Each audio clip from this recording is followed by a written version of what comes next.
सुने हम भी रोड़ा खातिर कुछ कह देता ने कहीं ना दा कि तने को मोहब्बत के फील नहीं खे कि तने को मोहब्बत के फील नहीं खे बाबू आजकल के लइकन के दिल नहीं खे आजकल के लइकन के दिल नहीं खे लेकिन होटल के भरे खातिर बिल नहीं खे होटल के भरे खातिर बिल नहीं खे आजकल के लइकन के दिल नहीं खे आजकल के लइकन के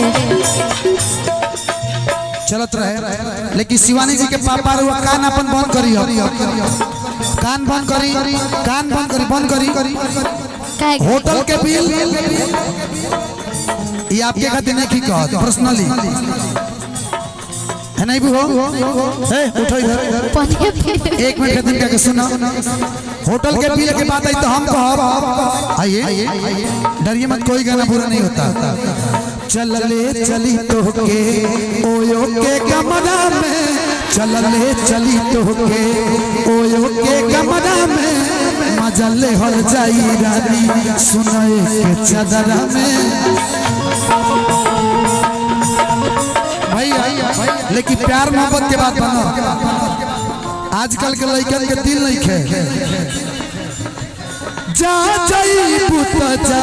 ऐसा देख जिंदगी भगा तिर चखम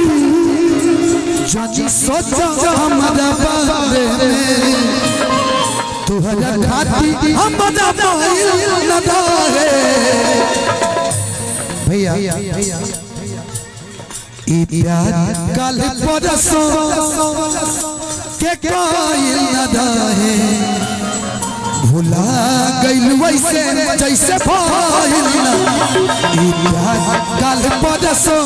के कायल न दाहे भुला गइल वैसे जैसे भइल शिवानी जी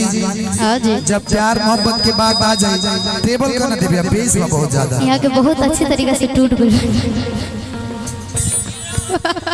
तुम याद ना आया करो तुम याद ना आया करो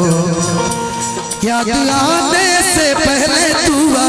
जाया करो याद आने से पहले तू आ जाया करो याद न आया करो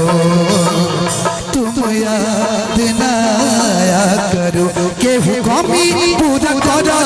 हमार कब फोन ना तोहार आवता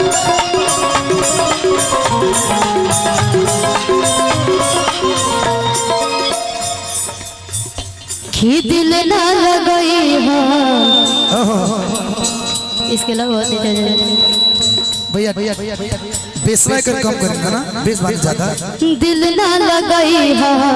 फिर जानिए हो अब जा जा जा जा भूला जाए भैया तनी इसके ऊपर कर ली बहुत तेज हो जाता कर दी कर ली कर